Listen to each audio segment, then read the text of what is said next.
Why do you gamble? Everything in life is a gamble. Everything in life is buy low, sell high. Do you have to gamble on yourself in order to get that promotion? Everything in life is a gamble because everything in life is a game of probabilities. Gambling is a game of probabilities.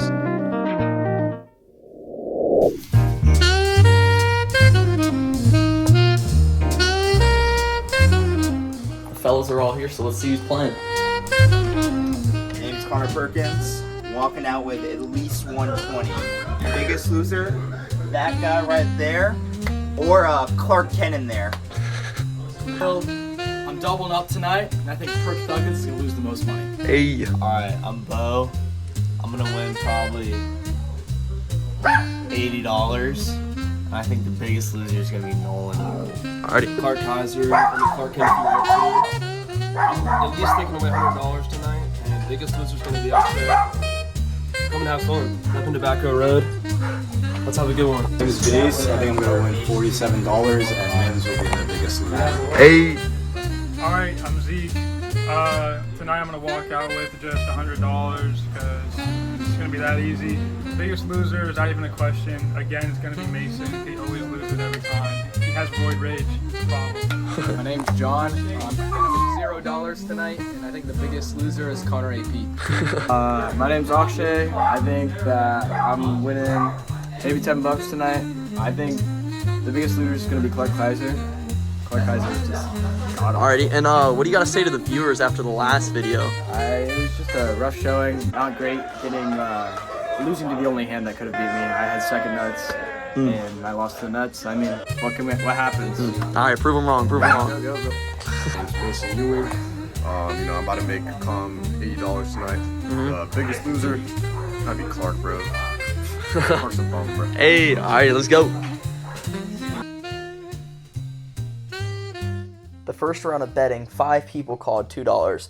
In this game specifically, we're going to follow Connor, who is in the small blind position with both the King of Diamonds and Jack of Hearts, which is an interesting off-suited hand. The flop comes down a 9 of Hearts, a 10 of Spades, and an 8 of Spades, which is an interesting board with both straight and flush draw possibilities. Connor, looking down at a potential open-ended straight draw, decides to check through and see what happens later. Will, Bo, and Clark continue to check through to see what happens later on in the game, as Zeke decides to bet out for $1. Connor's probably thinking it's a small pro bet by Zeke of $1, possibly just testing the waters or holding a marginal hand like a pair or a draw, so Connor decides it's cheap enough to chase and decides to go in for $1 to continue to look for that straight draw. Will in the big blind decides to call as well, only $1, but the other 2 players decide to fold. Now we're down to 3 players going into the next round with a pot at $13. The turn is a 4 of clubs, which is a blank and doesn't really change the board texture much. No flush draw completes, and it doesn't really help Connor's straight draw, so he checks, hopefully wanting to control the pot and avoid bloating it without a good hand. But Zeke comes alive with a $6 bet into the $13 pot, which is a huge jump from his previous flop bet. As Will decides to fold out of turn, Connor's in a tricky situation. With King Jack, he's got 8 outs to the nuts. Any queen or 7 gives him the straight, and this is about a 17% chance to hit that on the river. However, the pot odds are not in Connor's favor. With only a 17% chance to hit this card on the river, he would not be making as much profit as he would risking the money to stay in the hand. But Connor's also trying to decipher if Zeke is bluffing him off straightforward, or if Zeke is still chasing a straight or flush draw.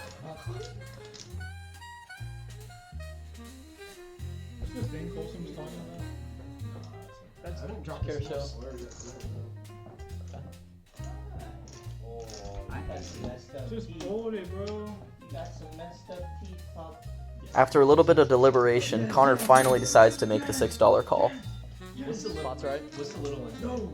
The river is the 4 of diamonds, pairing the board but missing Connor's straight draw entirely. He's left with King Eye, a hand that is unlikely to win in showdown, so Connor decides to check quickly.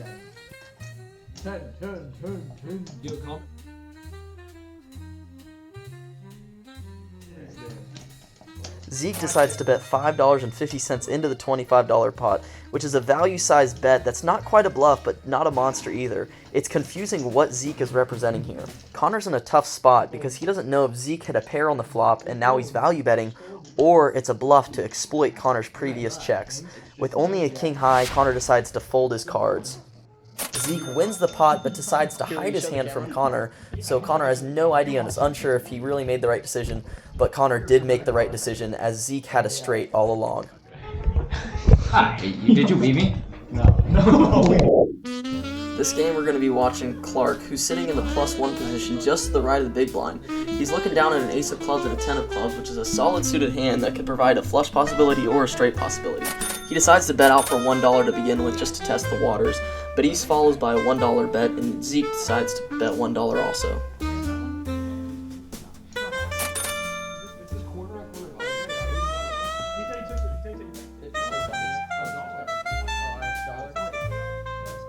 John decides to call that $1, while Akshay, Connor, and I decide to fold our cards. Will calls the $1. Bo decides to test the waters by throwing out a 3-bet just to see what other strong hands decide to stay in. Clark sits for a while and tries to feel out Bo's hand, but eventually puts in the $3 call.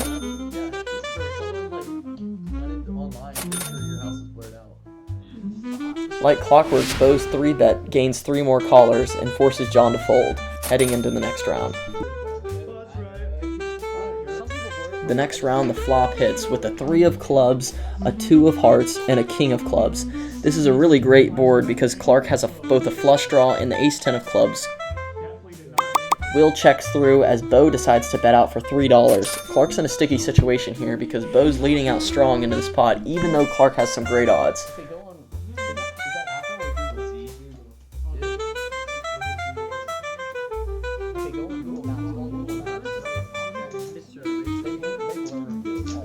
After some deliberation, Clark decides to put in the $3 call, but East and Zeke both decide to get out of the pot and fold.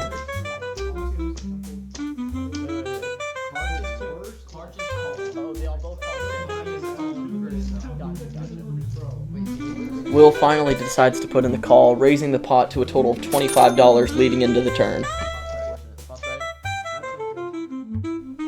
The turn comes an ace of diamonds, which is an amazing card for Clark because he now has top pair and still has the nut flush draw.